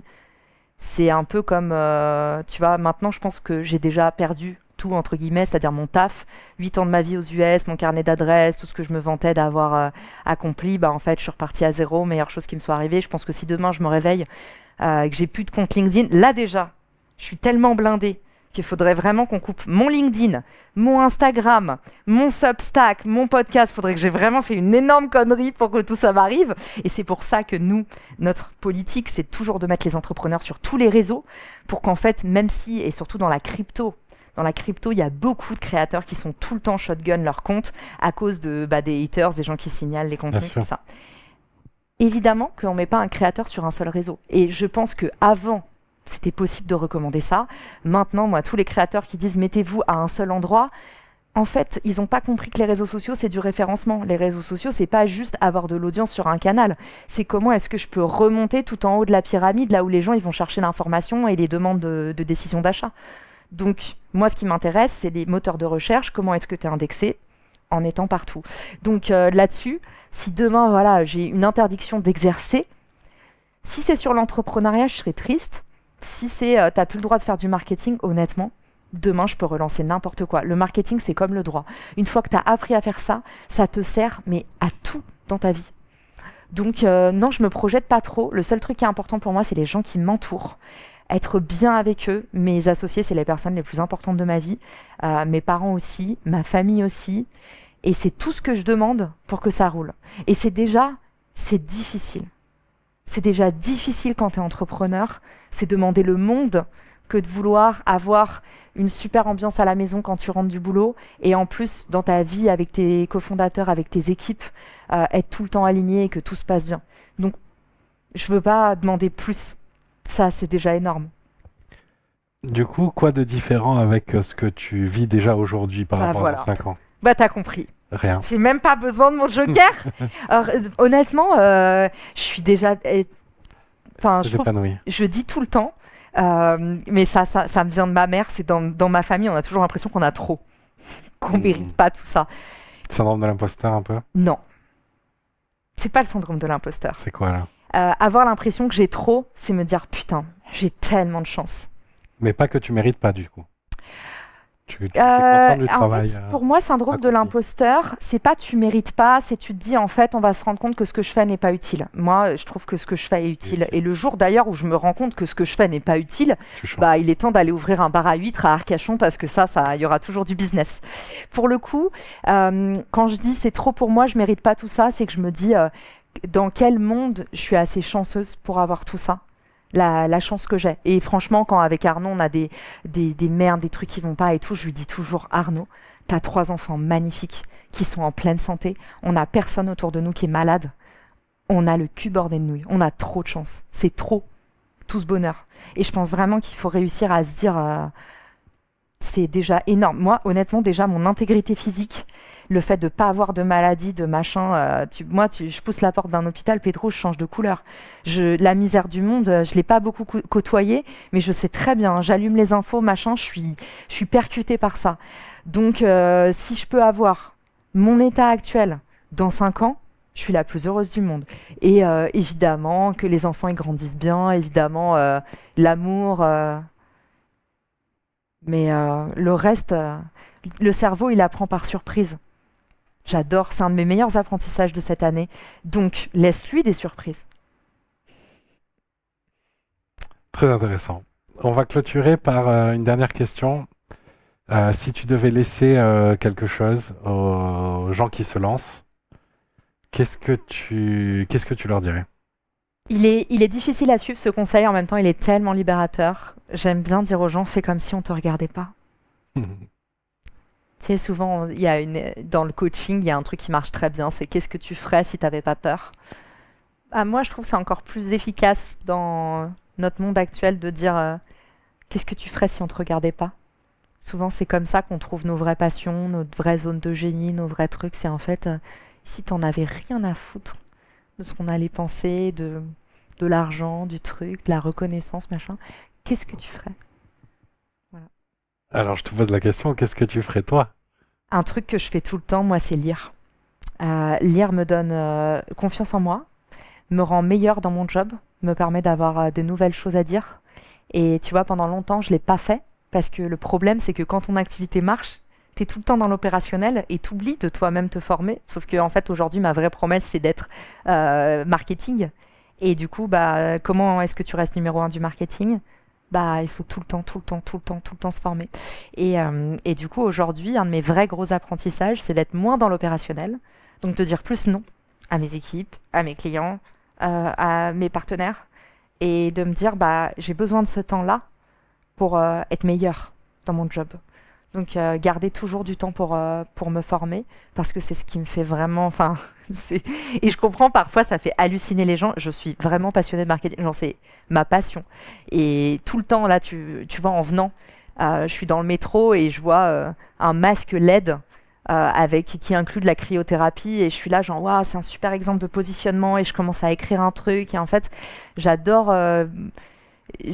Pour moi, c'est comme, tu sais, il y a des gens qui sont passionnés par l'art.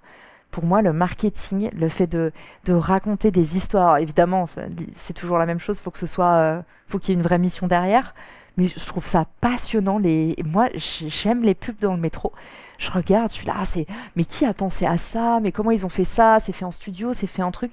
Je trouve moi, j'ai l'impression d'être au musée du Louvre quand je suis dans le métro et je regarde, je suis là, tiens, il y a quoi comme nouvelle pub? Il y a Friend, il y a une énorme polémique là-dessus, mais en même temps, c'est intéressant le projet de ce mec. Et est-ce que c'est vraiment ça, les relations du futur? Est-ce que bientôt, en fait, ce sera ça notre définition de l'amitié?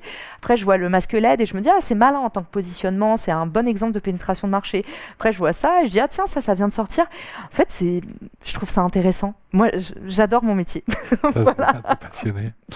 J'ai encore des dizaines de questions, on va les garder pour l'épisode 2, une prochaine fois. Merci beaucoup Avec d'être prêté plaisir. aux yeux. Merci Pedro. C'était un plaisir de te recevoir. Pareil. Merci beaucoup. Merci.